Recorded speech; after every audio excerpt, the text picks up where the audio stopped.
श्वास छोड़ते हुए आगे की तरफ झुकेंगे ऐसे, और श्वास भरते हुए फिर ऊपर आ जाएंगे। नमस्कार दोस्तों, इसको बोलते हैं एक पदासन। ये हमारे भुजाओं के लिए, कलाइयों के लिए, नितंब पैरों की मांसपेशियों के लिए बहुत ही अच्छा योगाभ्यास है। पैरों के, हाथ पैरों की मांसपेशियां इससे मजबूत होती है, पूरा शरीर मजबूत होता है। इसको करने से और भी बहुत सारे फायदे हैं। तो सबसे पहले एक पादासन करने का तरीका, तो एक पादासन करने के लिए इस तरीके से दोनों पैरों को आपस में पास करके खड़े हो गए और दोनों हाथों को श्वास भरते हुए ऊपर उठाए।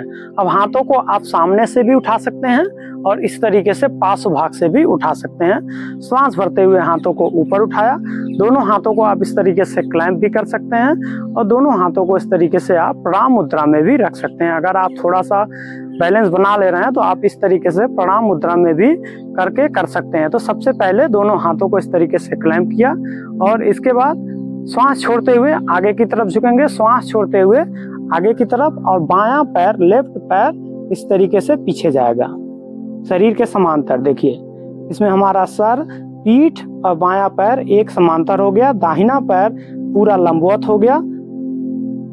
अब इसमें देखिए फायदा कहाँ कहाँ, हमारे दोनों पैरों में पूरा खिंचाव है, पीठ में पूरा खिंचाव है, कलाई में, भुजाओं में, सब में पूरा खिंचाव है, जिसके वजह से हमें इसमें बहुत सारे फायदे हैं। उसके बाद श्वास भरते हुए इस तरीके से ऊपर आ जाएंगे।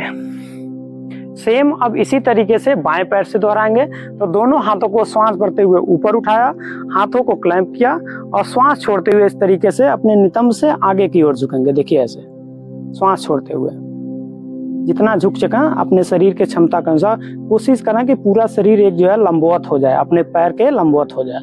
देखिए, और जो हाई बीपी के पेशेंट हैं उनको ये अभ्यास नहीं करना चाहिए। बाकी सभी लोग इस अभ्यास को बड़े आसानी से कर सकते हैं और अपने शरीर के क्षमता के अनुसार इस तरीके से रुकेंगे और उसके बाद कोशिश करें कि इसको जो है आप 20 सेकेंड 30 सेकेंड और भी अभ्यास करेंगे तो 1 मिनट भी इस आसन में रुका जा सकता है। उसके बाद फिर श्वास भरते हुए ऊपर आ जाएंगे, अपने दोनों हाथों को नीचे कर लेंगे। अगर आप ऐसे नहीं कर पा रहे हैं तो उसका भी तरीका है। इस तरीके से एक कुर्सी को आप सामने रख लिया और इस तरीके से सीधे खड़े हो गए, दोनों हाथों को श्वास भरते हुए उठाया और श्वास छोड़ते हुए इस तरीके से आप पहले कुर्सी को पकड़ना है इस तरीके से। अब बाएं पैर को इस तरीके से शरीर के समांतर कर दें। बहुत ही अच्छा है।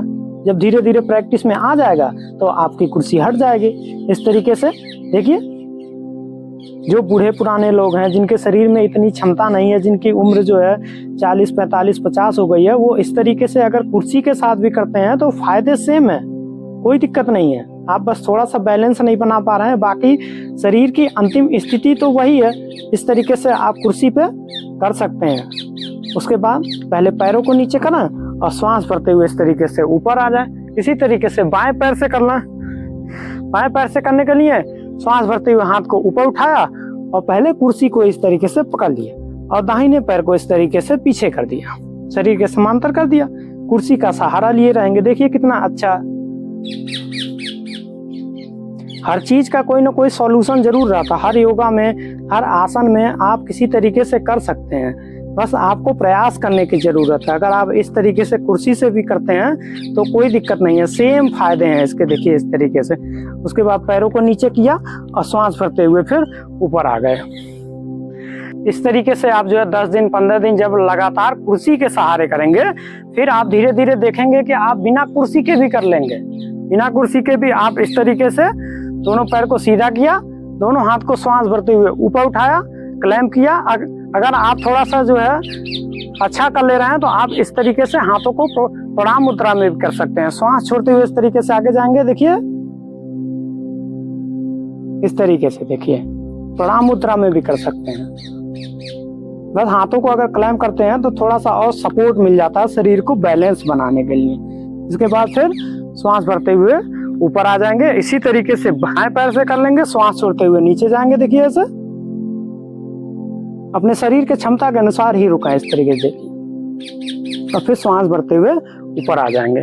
तो ये तो हो गया एक पदासन। एक पदासन करने से पहले या करने के बाद आप एक आसन अगर पीछे की ओर झुककर करने वाला कर लें तो आपका लाभ और बढ़ जाता है, क्योंकि एक पदासन आगे की ओर झुककर करने वाला है।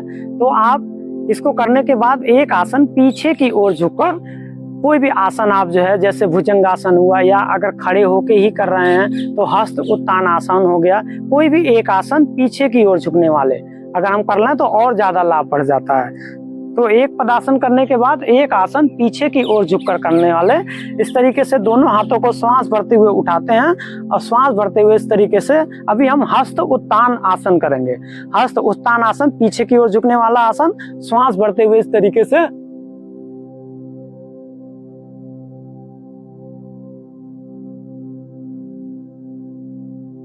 श्वास छोड़ते हुए फिर सामान्य स्थिति में आ जाएंगे। इस तरीके से आप एक पदासन कर सकते हैं। बस इसमें ध्यान ये देना है कि जो हाई बीपी के पेशेंट हैं उनको नहीं करना है। बाकी जो सामान्य रूप से स्वस्थ हैं, कोई गंभीर बीमारी नहीं है, वो एक पदासन को बड़े आराम से कर सकते हैं। अगर नहीं कर पा रहे हैं तो कुर्सी का सहारा लीजिए, क्योंकि फायदे दोनों में सेम है।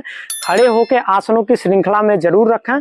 आशा करते हैं कि हमारे द्वारा बताई गई जानकारी आपको समझ में आया होगा। धन्यवाद, नमस्कार।